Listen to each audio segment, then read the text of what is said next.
Hello, gorgeous people, and welcome to another TV Central one-on-one podcast. I'm Aaron Ryan. Jasey was one of the first two eliminated contestants from Australian Idol, along with Maya. Jasey, thank you for joining me here at TV Central. Thank you so much for having me. I'm so excited, Aaron. Well, during last night's elimination, you had a very strong facial expression throughout the episode. It was hard to see if you were annoyed, angry, disappointed, or surprised, maybe all of them. So what emotions were you feeling? Definitely not annoyed. Surprised, yeah, for sure. I'll admit that for sure. Not annoyed, no. I've known this entire time that I haven't had any sort of preconceived notions of how anything would go, other than that I would be leaving at some point. I know that what I do is like quite different from the rest of the group, other than Maya. We're both like performers first and foremost, and like creatives. And so I was aware that at some point something had to give. I wasn't expecting it to happen after a performance that was received well by the judges, but it's just how the cookie crumbled. So I'm at peace. I was going to say that's interesting. You're very confident, sort of saying that you were surprised, but the surprise was that purely from the judges' comments that you thought that you were probably safe. Yeah, I thought so. And uh, I also was like very happy with the feedback I was getting from the public too. I've gotten a lot of messages from people saying that they didn't bother voting for me because they assumed that I would just get through. But I guess that's just how the show works. And yeah, I'm happy that I didn't go out on a bad note. Like, don't get me wrong. But yeah, it's just how it happened. And yeah. The judges are quite good at offering constructive criticism. However, Kyle can be blunt at times. Do you find his comments helpful, honest, hurtful, or do you just brush it off as Kyle being Kyle? I think it's very Kyle being Kyle. You know, he's a Gemini and so am I. And so even though we're quite different, I think he understands me and I understand him. Um, and yeah, like all of the judges have been very, very helpful. We don't get a lot of time just one on one with them. But regardless of that, they do find ways to let us know what they think of us on and off camera, which has been really, really helpful because I'm all about improving. I don't need people to tell me that I'm amazing or anything. I want to get better and be good. And I received a lot of feedback that was really helpful for me, for sure. A competition has to have obviously eliminations. Ricky and Scott said the votes were close. It didn't go your way, and I don't want to be insensitive, but I just wanted to ask you what you think it was that the public, like perhaps why they didn't get behind you as much as some of the other contestants. I think it was what I was saying earlier, which is what I've heard from people. So I'll go with that, I guess. Like people saying that maybe they just assumed Maya and I would go through and didn't feel an emotional pull to support us in that way. Although I am getting a lot of support. The other reason is that, you know, I think what I do is perhaps suited to a different kind of audience. Like my sights are very set on Eurovision and things like that. Mm. When I do my own gigs and operate with full autonomy, like in my own career, I am very involved in the creative sides of things, and I have my own audience that I play to, and they understand what I do. And like I said, I was becoming the odd one out in the group, and I knew that my day would come at some point, and I think it came last night. Well, I'm going to go left field here and offer you a possible reason, and then just ask you to comment because I could be way out here. But from day one, contestants like Sash, Angelina, and perhaps Royson presented themselves to Australia and were able to know them from the beginning. You had such a powerful, moving, and transformational journey. That the JC from the audition episode was not the same guy as the one who sang Young Blood. I mean, you really grew not just as a singer, but as a person, reaching in to find yourself so that your true self could be seen for all of Australia. That was a beautiful journey and the biggest of any contestant by far, but perhaps hard for someone to find that connection because you kind of morphed almost into, not into someone new, but rather than into yourself. Would you say that's a fair comment, or did I overthink all that? No, you're dead right. You're dead right. Like I'm a very anxious person. I like live with it always, and it was very obvious in my audition. And part of the way that I make things work for me creatively is I've had to create a different version of myself. Maybe that's a Gemini thing too.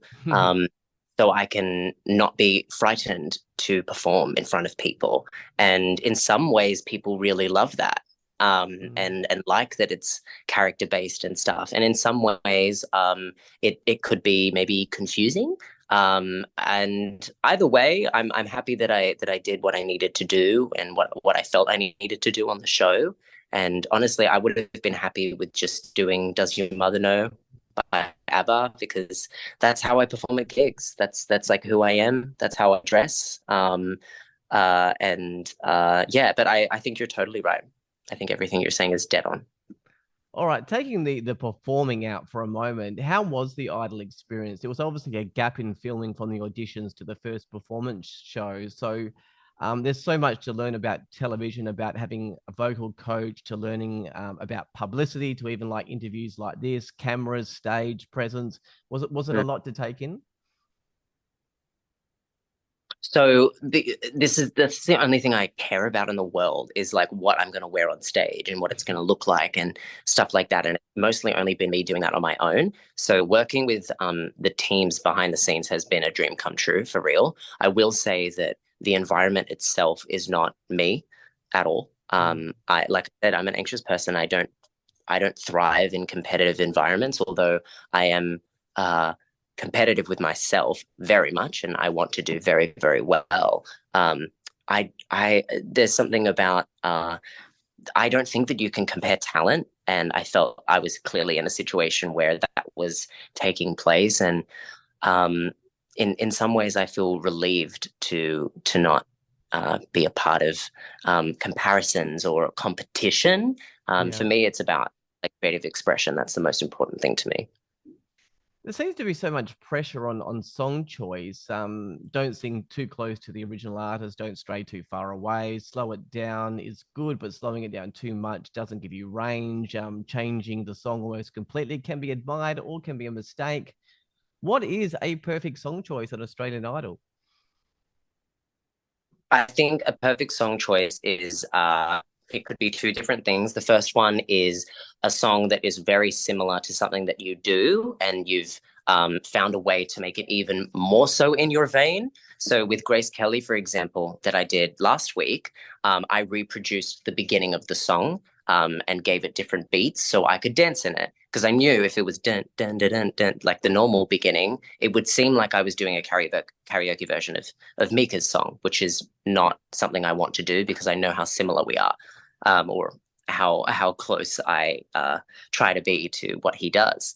The other thing is taking a really well-known song that is very different from yourself and finding a way to transform that into something that represents you best. I think those are the two things that are the way to go about it. I think tempo and all of those things don't really matter because I think there's always somebody out there that wants to hear a ballad or wants to hear an up-tempo song. There's always an audience for that.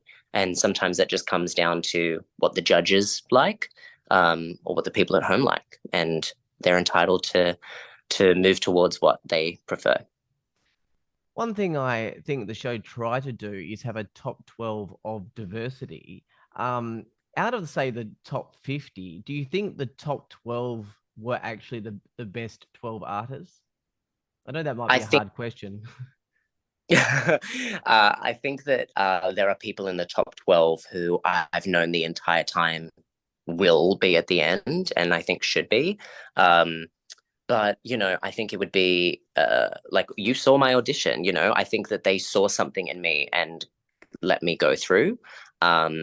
Whereas, and I'm very grateful for that and clearly benefited from it. However, again, I'm all about creativity and people being good, and I'm about all of those things being celebrated. And I think even the top 12 and the top 10 now would agree with me in saying that people who have come before and have already left are not worse than the people that are still there. That's absolutely not the case.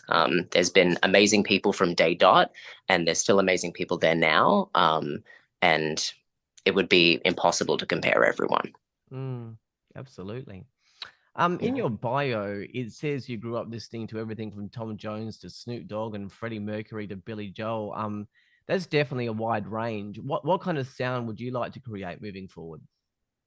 So for me, the person that I always look to directionally is Lady Gaga. Uh, I think for me, I really want to sit in a mainstream pop arena, I guess. And however, I want my more experimental things to be visually, fashion and performance. I want them to be the big, crazy experimental side. I love a good song that can just make you dance. That's all I really want to do. I want to make music that people enjoy listening to, that people want to dance to. I want to make shows that people want to come to and remember going to. And yeah, that's kind of what I see happening in the future. That's what I'm hustling towards. well, actually, I was going to ask that, because you are a dancer, and obviously that was evident in your performances. So that is definitely something that you want to combine moving forward to be, a choreographed kind of dance and singing like a full show. That'd be amazing. Yeah, so when I do my normal gigs, I have costume changes and I have backup dancers always with me. So I actually felt quite naked on stage often for that reason. I'm used to having two, like my best friends behind me as we're doing different things. And that's what I expect to see when I go to see Beyonce or Gaga again. Mm. Um, as I'm speaking to all eliminated contestants, I might as well start a poll to see who ends up being right. So, two questions, purely from a betting perspective and guessing what the Australian public will do. Who do you think will win Australian Idol? And then, secondly, who would you like to see win Australian Idol? Okay. Um, I think that um, I think that Amali will win based on Australia's decisions. I think that she's phenomenal. I know her very well. She is also a Gemini. She's an angel. And for her age, she is a wonderful, wonderful person. And I think that she will go on to do amazing things if she does end up winning. And I can totally see it happening for her. To answer your second question, I think it should be Nora. Um, her and I have been close the entire time, and I think that people are perceiving her with preconceived notions. And I know that if that I haven't been treated the same way that she has been, I haven't been received in the same way that she has been. People are much more understanding of my miscomings than they have been for the other people in the group who don't look like me.